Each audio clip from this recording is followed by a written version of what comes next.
આપણું જૂનું અને જાણીતું લાકડાના પાટિયા વાળા રસોડા ઉપર બહુ તને કેવી મજા આવે છે રસોઈ બનાવવાની? મજા આવે. અને મિત્રો જો પેલી વસ્તુ તો ઈ ઘણે એવું કહેવા આવે છે કે અહીંયા નવું પ્લેટફોર્મ લગાવો લાકડાના પાટિયા ઉપર. તો લાકડું હે ને બેસ્ટ છે ને અમારા સસરાને બનાવેલું છે. અને કાઈ નથી વનમાંથી બેહી જવું. પછી બીજી એવી બહુ કમેન્ટ આવતી હોય રસોઈ બનાવતી ત્યારે તમારા વાસણ સરખા સાફ કરો ઈ કે. પણ એ ભાઈ જોવો જરાક અમારા ગઈઠા સાસુ વખતના વાસણ છે આ બધા ચૂલે વાપરેલા છે. કાળા થઈ ગયા તો ઈ ચૂલે વાપરેલા છે એટલા માટે કાળા છે. બાકી વ્યવસ્થિત જ વાસણ સાફ થાય છે. એ તારા ભાષણ નથી દેવું. આ પીળું શું છે ઈ કે પેલા મને. પીળું સિંગ તેલ, કપાસિયા તેલ. હો કપાસિયા તેલ માં કઈ બનાવ્યું તો વારો છે તો ઓનલી ફોર શુદ્ધ સિંગ તેલ જ ખાવાનું આપણે. શુદ્ધ હિંગનું તેલ. હા એ ભાઉ તું શું બનાવે છે? હું બનાવું છું બટેટા વાલડ અને રીંગણાનું માંગેલું શાક. કેમ માંગેલું? ऐसा नाम होता है ना हमारे में કે હાલતા ગયા ને રીંગણા તોડતા ગયા એવું છે કે રીંગણા તોડતા આવ્યા એવું છે. તને આમ કેવું ફીલ થાય છે પીપળો આવીને? પીપળો આવીને મને ફીલ કાઈ નથી થતું. જતું પડી સિમલા મનાલી જેવું ફીલ થાય છે? હા કેમ કે એ ટાકા માથે નાખા જેવું નથી. કા એટલું ટાઢું પાણી છે ક્યાંય હાથ હટાડ્યા. પણ બનાવ્યો તો કોને? મારા સસુરજીએ. આ છે ભાઉજીના સસુરજી જેમ કે મારા પપ્પા. તો એમાં શું શું નાખસ તું? એમાં હું ચટણી નાખું છું ખોબે ને ધોબલે.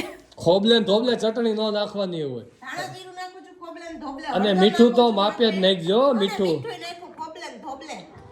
તો એમ નહીં શાક તું માગેલું છે તો રોટલો તો મને ભાભુએ બનાવી દેવાનો કીધો છે તો રોટલો માગેલો છે. તો આજે જમવાનું છે માંગે એમને મને એક ઈ નો સમજાતું. એક ભાઈ મને એ પૂછ્યું કે ભાવ તું કેટલાક રહોડા બદલશું? ભાઈ હું રહોડા એકે નથી બદલતી. એકચ્યુઅલીમાં આ મારું રસોડું કહેવાય એક. અને હજી એક છે સુરતમાં ઈ મારું રસોડું કહેવાય. અને હજી એક છે ગોધમપુરમાં ઈ મારું રસોડું કહેવાય. બાકી હું બહાર મહેમાન થઈને ગઈ હોય ત્યાં રસોઈ બનાવતી હોય મારે બનાવી જ પડે મિત્રો. અને રહોડું તમને દેખાય ને તમે મારું સમજી લ્યો તે મારો કોઈ વાંક નથી. બાકી હું નો બળે. હે હું ન બળે કાલ બળી ગયા તા ખબર છે ને ઓલા પાપડ. એક પાપડ નતો બન્યો હું નતો બન્યો. તોતડી માયા તોતડી કાઈ નથી જીભ જલાવા માંડી છે હવે. મારે હે ને તને આમ લઈ જવાની છે કોડીનાર બાજુ સાસણ. કેમ ને જવાનું છે આપણે? નતા ઉમર કોડીનાર. હું કામ? ન્યા મારું શું છે આવીને તમારા આજે? ત્યાં ફરવા નથી જવાનું. તો મારે ફરવા જાવું નથી તમારા આજે હવે. ત્યાં આપણે એક સાસર ગામ છે ત્યાં રવિભાઈ બારોટની ઘરે જવાનું છે. સાસરના શોકમાં ચોક પુરાવો ને એવું નહીં એવું રવિભાઈ બારોટના ઘરે જવાનું છે. ત્યાં શું કામ છે તમારે? એ આપણે વિડીયો બનાવશું ત્યારે જોઈ લેજે કે ત્યાં શું કામ છે. પણ જવાના છીએ કોડીના સાસર. મારે એમ કોઈ ઘર મહેમાન ગતિ માણવા જાવું જ નથી. પણ લોકો એમ કે તારું રહોડું હતું નામ ને તેમને. પણ મહેમાન ગતિ કરવા નથી જવાનું. તો ખબર ન હોય ને ત્યાં જાજે તું ખાલી મારા ભેગું આવી જાય પછી તારા પછી સાસર કોડીના કામ પેલા નહીં કહેવાય. પણ જો ગેરંટી સાથે હું તને કહું છું કે ત્યાં તું રવિભાઈ બારોટની ઘરે જા અને તારી આ જલવંતી જાયા જેવી તારી આંખો રહે એમાંથી જો ખોબલે ધોબલે આવડા ન પડે તો મને કહેજે. કારણ કે એવી ઘટના દુઃખદ ઘટના કહેવાય ને.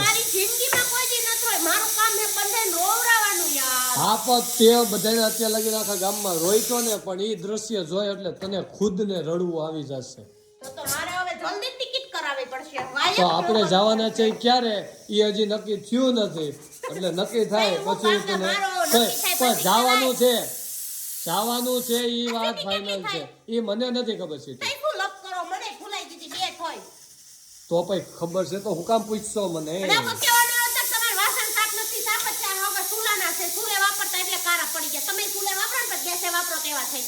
એ હો અને જેવું હે ને મારું રહોડું હે કોઈ કેવા આવતા ને મન પોહાય ને મારું હે મને રસોઈ બનાવી ગમે મને ખાવું ભાવે મારું હે લાકડાનું હે સિમેન્ટનું છે પથ્થરનું તમને નથી જોવાનું મારું હે.